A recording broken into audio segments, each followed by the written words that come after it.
Bismillahirrahmanirrahim. Assalamualaikum warahmatullahi wabarakatuh. Alhamdulillahirabbil alamin wassalatu wassalamu ala asyrafil anbiya'i wal mursalin wa ala alihi washabbihi wa man tabi'ahum bi ihsanin ila yaumiddin. Rabbi shrah li sadri wa yassir li amri wahlul 'uqdatam min lisani yafqahu qawli. Subhanaka la ilma lana illa ma 'allamtana innaka antal alimul hakim. Wala haula wala quwwata illa billahil aliyyil azim, amma ba'du. Alhamdulillah, pada malam ini adalah siri yang ke-15 ilmu usul fiqh menggunakan kitab Al-Wajiz fi Usul Fiqh karangan Dr. Abdul Karim Zaidan. Dan pada malam ini insya-Allah kita akan membahaskan tentang tajuk Anwa'ur Rukhas ataupun jenis-jenis rukhsah. Pada minggu lepas kita telah pun mengikuti pengkuliahan tentang definisi al-azimah dan rukhsah, di mana al-azimah ini adalah diibaratkan sebagai hukum asal kepada sesuatu pentaklifan, dan apabila berlaku darurat, apabila berlaku masyaqqah, maka hukum asal yang dinamakan hukum azimah itu akan diberi satu keringanan, dan keringanan itu dinamakan sebagai hukum ar-rukhsah.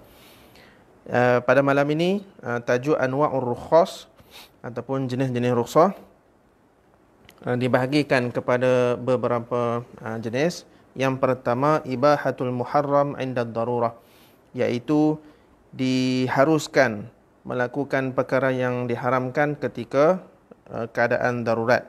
So kita fahamlah maksud darurat di sini ialah yang membawa kepada kematian ataupun yang membawa kepada satu keadaan yang walaupun tak mati tapi dalam keadaan yang teruk ataupun dahsyat.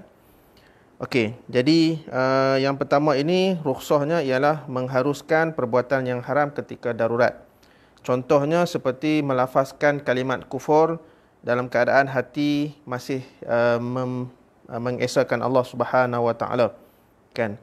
Jadi yang diharuskan untuk melafazkan kalimat kufur ni ketika bila? Ketika dipaksa oleh musuh.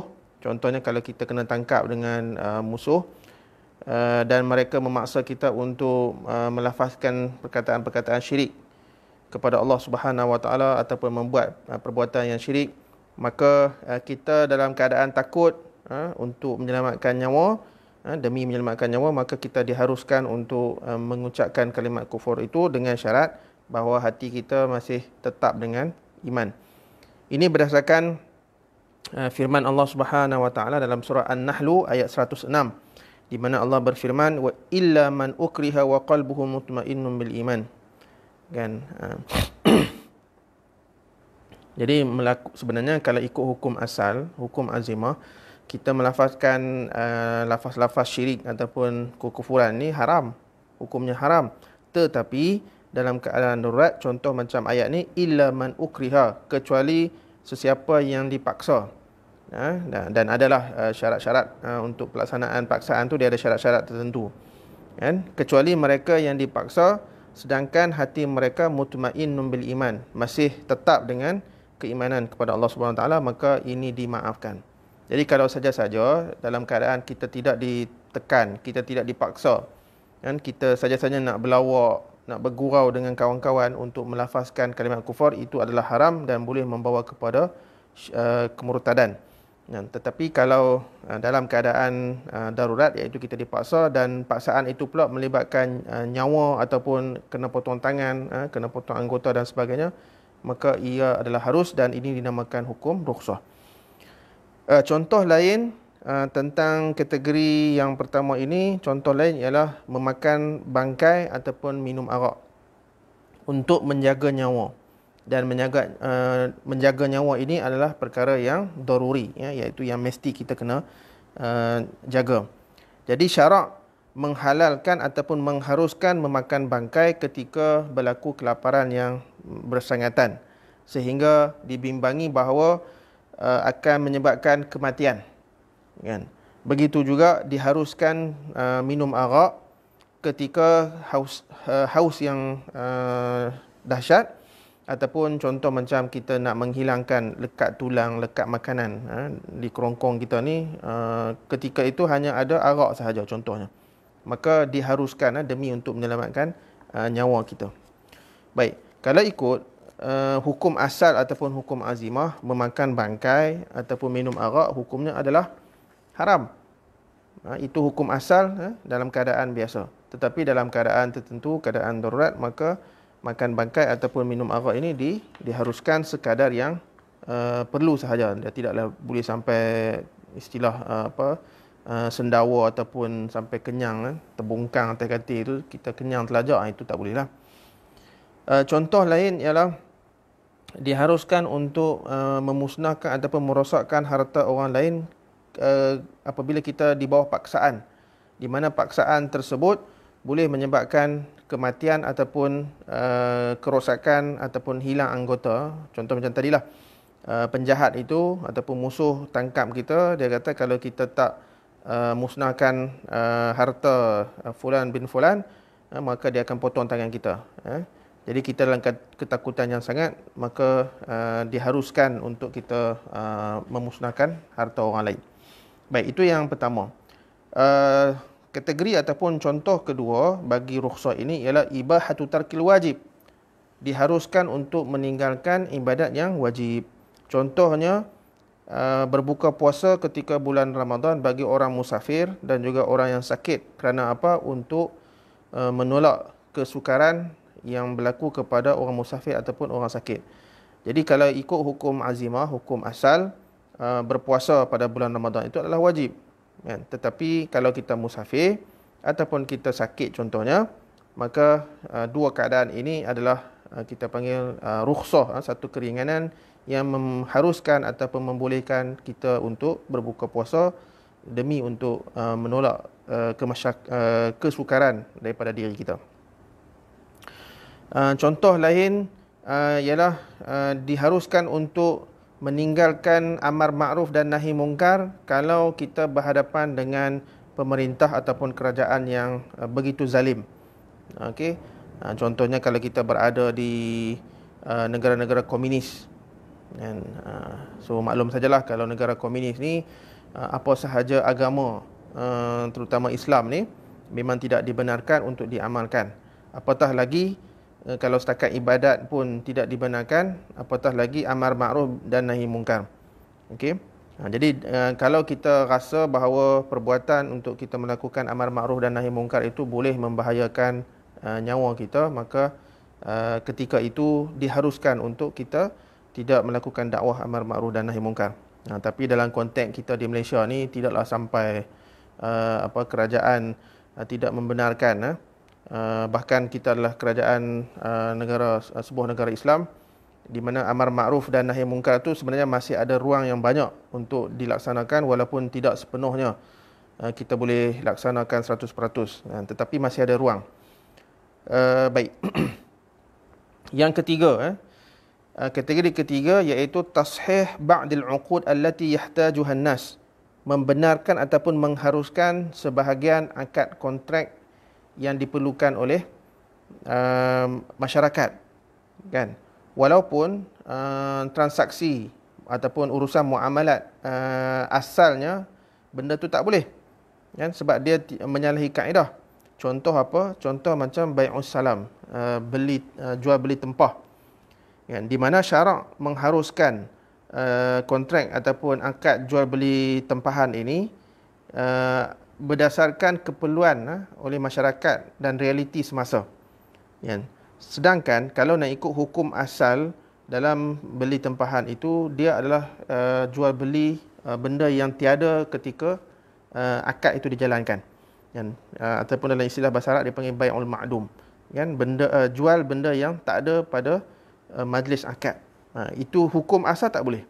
Tetapi Allah Subhanahu Wa Taala dan syarak memberikan keringanan, hukum rukhsah kepada jual beli salam ini kerana ia adalah diperlukan, kan? Baik. Jadi bai'us salam ini dibenarkan sebagai takhfifan wa taisiran 'alal mukallafin, sebagai memudahkan dan menyenangkan kepada mukallaf, kerana itu amat-amat diperlukan dalam konteks realiti sekarang. Begitu juga aqdul istisna', kan? Jual beli tempah ataupun jual beli, kita panggil kontrak tempahan buat. Contoh macam kita buat wardrobe, kita buat rumah dan sebagainya, itu juga adalah bai'ul ma'dum, kan. Kalau nak ikut hukum asal, bila kita nak berjual beli, barang tu kena ada dah siap-siap dalam majlis akad. Kalau tak ada, maka ia tidak dibenarkan, kecuali bai'us salam dan juga bai'ul istisna. Yang kedua-dua akad ataupun transaksi ini dibenarkan kerana adanya keperluan yang mendesak di kalangan masyarakat ataupun di kalangan manusia, dan ia adalah dirukhsahkan ataupun diringankan hukumnya, iaitu dibenarkan. Baik, seterusnya kita masuk kepada tajuk hukum rukhsah. Okey.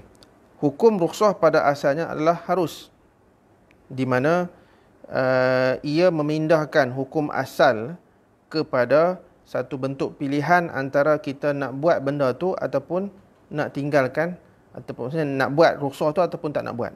Itu hukum asal dia, kan. Kerana apa? Kerana paksi kepada hukum rukhsah ini adalah syarak melihat kepada keuzuran mukallaf. Jadi kalau ikut hukum asalnya, hukum normal, dalam keadaan tidak berlaku masyaqqah apa-apa, maka kita wajib ikut dan juga kena laksanakan hukum asal, kan. Contoh macam tadi, kalau puasa wajiblah. Okey. Kalau makan bangkai haramlah. Okey. Jadi syarak ini melihat kepada keuzuran mukallaf, dan syarak cuba untuk menghalang ataupun mengenepikan apa-apa masyaqqah ataupun kesukaran daripada mukallaf. Baik. Jadi macam mana syarak nak melaksanakan ataupun nak merealisasikan tentang keuzuran mukallaf ataupun mengenepikan unsur masyaqqah ini, kan? Lain tidak lain ialah syarak mengharuskan beberapa perbuatan yang diharamkan, dan juga syarak mengharuskan juga kita meninggalkan perkara-perkara yang wajib. Okey. Contoh macam tadilah, berbuka puasa di bulan Ramadan bagi golongan musafir dan juga orang yang sakit, kan. Dan kedua-dua orang ni, musafir dan juga orang sakit, mereka boleh berbuka puasa pada bulan Ramadan, tetapi kena qada baliklah, kan. Kenapa mereka dibenarkan ataupun diharuskan untuk berbuka? Sebab mereka dalam keadaan keuzuran, kan. Musafir itu, walaupun kita kata zaman sekarang tidak ada penat kalau kita memandu walaupun mungkin 4-5 jam, tetapi sebenarnya itu adalah satu rukhsah, keringanan yang syarak bagi kepada orang musafir, kan. Baik. Jadi kalau nak ikut, kan, dalam konteks perbahasan buka puasa bulan Ramadan bagi orang musafir dan juga bagi orang sakit ni, dia ada dua keadaan. Sama ada dia nak beramal, maksudnya nak mengambil hukum rukhsah, iaitu boleh berbuka puasa tapi kena qada selepas itu, ataupun dia nak meneruskan dan mengambil hukum azimah yang asal, iaitu tetap berpuasa. Ini yang dimaksudkan hukum asal kepada rukhsah ni adalah harus sahaja, kan. Iaitu kita nak ambil rukhsah, nak berbuka, kalau kita musafir nak berbuka, tidak ada dosa. Ataupun kita nak teruskan puasa itu pun boleh, tidak ada masalah, kan. Dan ini kita panggil berbuka puasa dalam bulan Ramadan ini, kalau mengikut mazhab Hanafi ataupun tariqah fuqaha, mereka menggelarkan sebagai rukhsah at-tarfiyah, kan. Apa maksud rukhsah tarfiyah? Iaitu rukhsah keringanan. Okey. Dan rukhsah tarfiyah ini, hukum asalnya masih kekal, iaitu wajibnya berpuasa, kan. Dan dia tidak akan berubah sama sekali. Cuma dirukhsahkan ataupun diringankan kepada orang mukallaf untuk tidak melaksanakannya, iaitu bagi golongan musafir dan juga orang sakit. Baik. Terkadang, kan, sebab sebenarnya hukum rukhsah ini dia boleh berubah-ubah mengikut keadaan dan situasi, kan. Kadang-kadang dia boleh jadi harus, contoh macam tadilah dalam bab musafir, kan. Dalam bab berpuasa, ketika musafir ataupun ketika sakit diharuskan nak berbuka ataupun nak teruskan puasa, tidak ada masalah. Kemudian hukum yang kedua, kadang-kadang mengambil hukum azimah ini lebih baik daripada kita melaksanakan rukhsah. Maksudnya kalau nak buat rukhsah tu pun boleh, tetapi kita berpegang dengan hukum azimah, hukum asal itu lebih baik, lebih afdal. Kan? Contohnya apa? Contoh, kalau kita dipaksa, kita ditangkap oleh musuh, kita dipaksa untuk melafazkan kalimat kufur. Ya, tetapi hati kita masih tenang, dalaman kita masih mengucapkan ataupun memperakui keesaan Allah. Cuma sebabkan kita bimbang keselamatan diri kita, mulut saja melafazkan perkataan syirik ataupun kufur. Jadi dimaafkan ataupun diberi keringanan dan rukhsah. Tetapi sebenarnya yang lebih aula, yang lebih baik ialah kalau kita mengambil hukum azimah, iaitu hukum azimah dalam kes ni apa? Iaitu kita tetap dengan keimanan dan menyatakan kita panggil menyatakan hukum azimah, iaitu keesaan Allah. Walaupun kita dipaksa, kita tunjuk gah kita kepada orang kafir. Itu kalau iman kita kuat lah, kan. Sebab itu dalam konteks paksaan melafazkan kalimat kufur, dia ada 2-3 hukum kat situ. Yang pertama, kalau level iman kita ni rendah, tak kuat, kena gempak sikit ataupun kena pukul, kena tampar sekali, kita dah ketak lutut, maka kita bolehlah mengambil rukhsah sepenuhnya, iaitu boleh melafazkan kalimat kufur ataupun syirik, tapi hati kita kena tetap dengan Islam. Tetapi kalau iman kita level dia tinggi sikit, okey, kita tak heran dan kita tak kisah walaupun kita mati, kan? Dan kita anggap kematian kita tu adalah kematian syahid, sebab kita mempertahankan akidah, maka kita mengambil azimah itu lebih baik. Itu maksud dia. Kerana apa? Kerana dengan mengambil hukum azimah, kita menunjukkan dan menonjolkan kegahan ataupun keizahan akidah kita. Mudah-mudahan orang yang bukan Islam ataupun musuh itu, dia tengok, Muhammad ni boleh tahan ni, walaupun ditorture, diseksa, tetapi masih gah untuk mempertahankan akidah dia, kan. Okey. Dia ada cerita pada zaman Nabi Muhammad sallallahu alaihi wasallam, di mana Musailamah al-Kadzab, iaitu orang yang mengaku Nabi, telah menangkap 2 orang sahabat Rasulullah sallallahu alaihi wasallam, kan? Dan dibawa kedua-dua ini kepada Musailamah, dan Musailamah tanya orang pertama, "Apa pendapat kamu tentang Muhammad?" Jadi yang lelaki pertama ni jawab, "Dia adalah Rasulullah." "Dan apa pula pandangan kamu terhadap aku?" kata Musailamah. Jadi lelaki pertama pun kata, "Hang pun Rasulullah juga." Jadi apabila Musailamah dengar jawapan tersebut, lalu dia melepaskan ataupun membebaskan lelaki tersebut, dan dia tidak mengapa-apakan.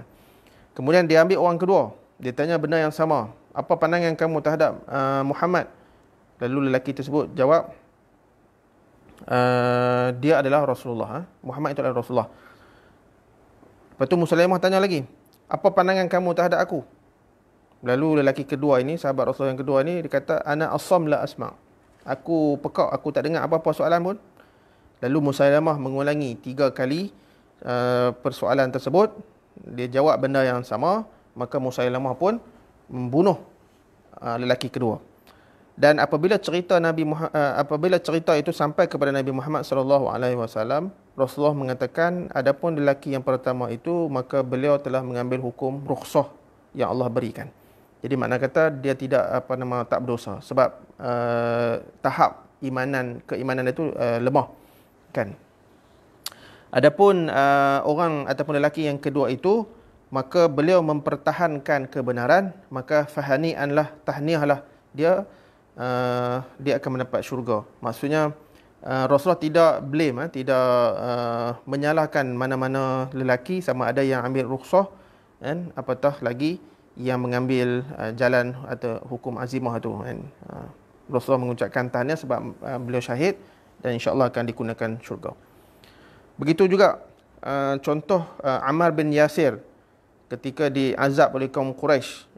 Beliau melafazkan kalimat kufur dan beliau memaki hamun Rasulullah pada zahirnya, tetapi iman dia tetap dengan keimanan kepada Allah. Dan dia juga memuji-muji Tuhan kaum musyrikin.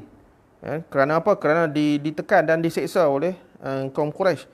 Jadi apabila dilepaskan dan Ammar berjumpa dengan Nabi, dan Nabi tanya kepada Ammar, kaifa wajadta qalbak? Bagaimana kamu mendapati ataupun bagaimana keadaan hati kamu? Ammar kata mutmainnan, iaitu aku tetap dengan keimanan, cuma aku tak tahan diseksa, jadi aku ucap apa yang mereka suruh ucap. Lalu Rasulullah SAW kata, fa in adu fa'ud. Kalaulah mereka kembali mengazab kamu, menyeksa kamu, maka kamu boleh mengambil hukum rukhsah tadi, iaitu boleh diharuskan untuk talaffuz bi kalimatul kufri, tetapi kena iman, kena tetaplah beriman kepada Allah. Dan ini berdasarkan hadis ini menunjukkan bahawa diharuskan talaffuz dengan kalimat kufur ketika berlaku keadaan darurat ataupun berlaku keadaan paksaan. Baik. Dan hadis yang pertama itu tadi yang cerita pasal dua orang dengan Musailamah Al-Kadzab itu nak menunjukkan bahawa kalau orang tu iman kuat, sabar dan mengambil hukum azimah itu adalah lebih baik. Tapi itu terpulang kepada tahap keimanan kita lah. Baik. Begitu juga tentang isu mengambil hukum azimah, amar makruf dengan nahi mungkar. Kalau kita ni orang kuat, semangat, dan kita tak takut dengan orang, walaupun ia akan membawa kepada mungkin kematian kita, maka itu sebenarnya adalah lebih afdal, kan? Tapi berbalik kepada tahap kekuatan dan keimanan kita lah, kan? Jadi kita tak boleh nak samakan semua orang dengan kita, kan? Kalau kita ni berani, tak semestinya orang lain pun akan berani. Ataupun kalau kita takut, tak semestinya orang lain takut. Jadi terpulang kepada tahap kekuatan kita lah. Baik. Tentang amar makruf tadi, seperti mana yang kita sebutkan, kalaulah benda tu boleh menyebabkan mungkin bahaya kepada kita dan sebagainya, maka kita boleh mengambil sikap untuk meninggalkan amar makruf dan nahi mungkar. Tetapi kita kena faham, yang dikatakan boleh tinggal amar makruf dan nahi mungkar itu dia berdasarkan kepada keadaan individu-individu. Tetapi konsep amar ma'ruf dan nahi mungkar secara keseluruhan itu tidak boleh ditinggalkan oleh ummah ini. Maksudnya dia kena ada satu golongan, satu jemaah, sama ada NGO ke, parti politik ke, kerajaan ke, yang perlu untuk melaksanakan amar ma'ruf dan nahi mungkar ini. Sebab kalau kita tinggalkan amar ma'ruf dan nahi mungkar atau dalam konteks lain, jihad lah, kan? Secara total, maka semua umat Islam adalah berdosa, kan? Baik. Kemudian untuk berikutnya, kadang-kadang hukum mengambil rukhsah ini adalah wajib, kan? Contohnya apa? Contoh, kalau kita berlaku darurat, kita hampir mati, kalau kita tak makan, maka kita akan mati. Dan kebetulan yang ada ketika itu adalah makanan-makanan yang diharamkan, contoh macam babi ataupun bangkai dan sebagainya, kan? Jadi demi untuk menyelamatkan nyawa itu, kalau kita tak makan, maka dia akan mati kelaparan. Maka ketika itu dia berdosa kalau tak makan. Walaupun yang nak dimakan tu adalah kalau ikut hukum asal adalah diharamkan, contoh macam babi ataupun arak tadilah, kan? So kalau dia dah hampir nak mati, dia rasa memang tak boleh nak survive dah kecuali kena makan, tapi yang nak dimakan tu pula hanya ada perkara yang diharamkan, maka ketika itu wajib kita makan dengan sekadar istilahnya lapik perut, kan? Tidaklah boleh sampai kita panggil sendawa, makan sampai 3-4 pinggan, sedap pula babi ni, tambah lagi, tak boleh lah, kan? Kerana apa? Kenapa disuruh untuk kita makan ketika itu? Yang sebab Allah Subhanahu Wa Taala kata dalam surah An-Nisa ayat 29, wala taqtulu anfusakum, jangan kamu bunuh diri kamu sendiri, kan, dah tahu dah boleh membawa kepada kematian, tak makan juga, itu maksudnya bunuh diri lah tu. Dan juga dalam firman Allah yang lain dalam surah Al-Baqarah ayat 155, Allah berfirman wala tulqu biaidikum ila tahlukah, dan jangan kamu campakkan diri kamu dalam kebinasaan. Baik. Bangkai adalah perkara yang diharamkan. Ini ikut hukum azimah, hukum asal.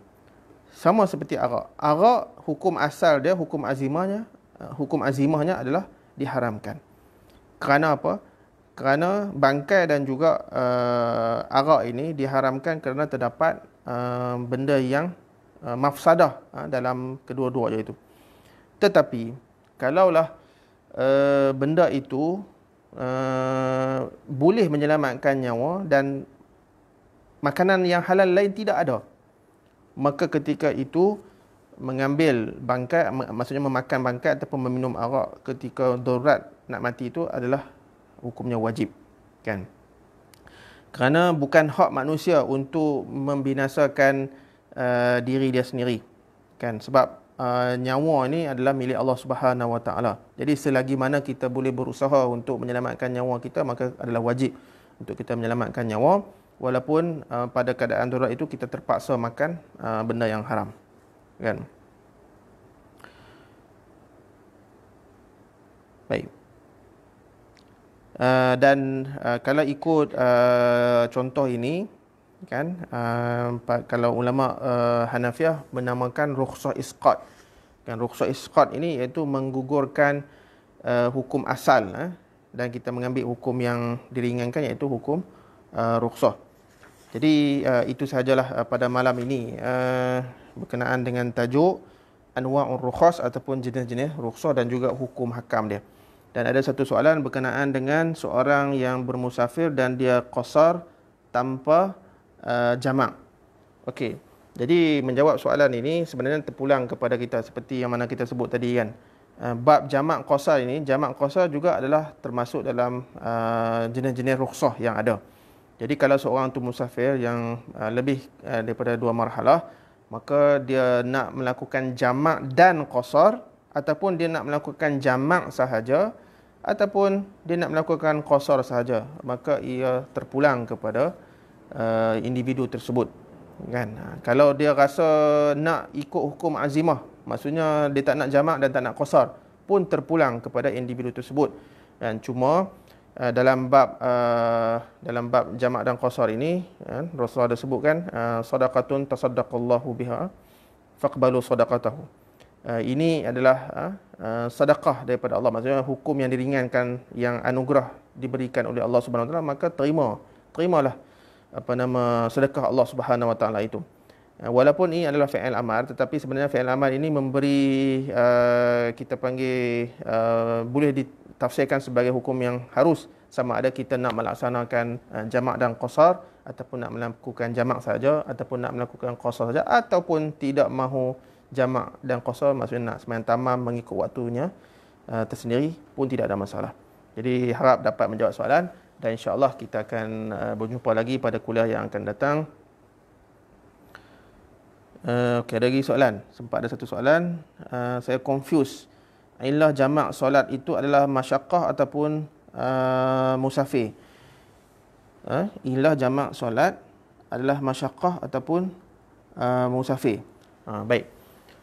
Kalau bab berbuka puasa, kan, ulama bincang, dia memang ilahnya adalah as-safar tu, musafir itu sendiri, kan. Bukan sebab masyaqqah, penat, dan sebagainya. Sebab ilah penat ataupun masyaqqah dalam puasa ini, dia bukan ilah yang mundabitah, iaitu ilah yang tak konsisten. Jadi ulama bincang ulama bincang kalau dalam bab puasa, ilah yang sesuai, sebab penentuan ilah ni dia kena ilah yang konsisten, maksudnya dia terpakai kepada semua keadaan. Kalau satu benda ilah tu hanya berlaku dan sesuai kepada satu benda, satu ibadat, dan tak sesuai dengan ibadat yang lain, itu bukan ilah. Itu mungkin hikmah, kan. Sebab penentuan ilah dia mesti konsisten. Ini mengikut tafsiran ulama usul lah. Tapi dalam bab solat ini, bab jamak kan. Jadi kita nak menentukan bahawa ilah itu adalah masyaqqah ataupun tidak, wallahu alam. Saya pun nak kena rujuk balik. Tetapi dalam perbahasan jamak solat ni, dia ada hadis yang Rasulullah jamak min ghairi safarin wala maradin atau kama qala Rasulullah sallallahu alaihi wasallam, iaitu ada ketika-ketika tertentu di mana Rasulullah jamak solat walaupun tanpa musafir dan tanpa sakit. Jadi ini memberi satu indikator bahawa dalam pelaksanaan dan aplikasi solat jamak pada zaman sekarang lah khususnya kan, sebenarnya Rasulullah dah bagi panduan kalau berlaku apa-apa kesukaran, okey, yang menyebabkan kita tidak sempat untuk melakukan solat pada waktunya, maka boleh sebenarnya kan, boleh untuk kita melakukan jamak tamam, bukan jamak dan qasar. Kalau isu jamak dalam jamak tanpa musafir kan, dia hanya berlaku jamak tanpa qasar. Kalau yang nak qasar iaitu 2 rakaat tu, dia hanya berlaku ketika musafir sahaja. So perbahasan tentang jamak solat ketika bukan musafir ini, dia ada khilaf ulama kan, jenis-jenis perbuatan mana yang dibolehkan untuk kita jamak ni kan. Sebab itu kalau dalam contoh macam kitab Al-Fiqhul Islami wa Adillatuh karangan Dr. Wahbah Az-Zuhaili, dia ada sebut contoh-contoh yang agak semasa, tapi bukanlah semasa yang macam zaman kita ni kan, tapi dia ada sebut contoh macam dalam mazhab Hambali menyatakan bahawa kalau peladang-peladang yang perlu menuai tanaman mereka sehingga mengambil masa yang panjang, dan kalau tak tuai tanaman tersebut, tanaman itu akan rosak dan akan menyebabkan manusia kerugian dan sebagainya, maka itu pun boleh kita solat jamak tanpa qasar kan. Jadi kalaulah kita mengambil kita panggil masyaqqah sebagai illah, jadi makna kata kita boleh kiaskan dalam keadaan apa sahaja yang berlaku pada zaman sekarang yang menyebabkan kita agak sukar untuk meninggalkan perbuatan tersebut sehingga kita terpaksa jamak, maka ia adalah perkara yang diharuskan. Cuma sejauh mana kan, sejauh mana kita boleh jamak tanpa qasar ini dalam kes yang bukan musafir, yang ni kena hati-hati, sebab kita tidaklah mahu masyarakat kita terlalu sewenang-wenangnya menggunakan hujah Nabi dah benarkan kita jamak tanpa musafir, maka kita boleh buatlah kan. Memang betul itu konsep yang ada, tetapi dari segi realitinya kita kena betul-betul ni lah, apakah masyaqqah yang kita hadapi itu benar-benar menyebabkan kita tak sempat nak semayang pada waktunya kan. Kalau ya memang ada masyaqqah dan masyaqqah itu memang real dan terjadi kepada kita, maka diharuskanlah untuk kita jamak tanpa qasar ni. So insya-Allah dapat harapnya dapat menjawab soalan lah kan.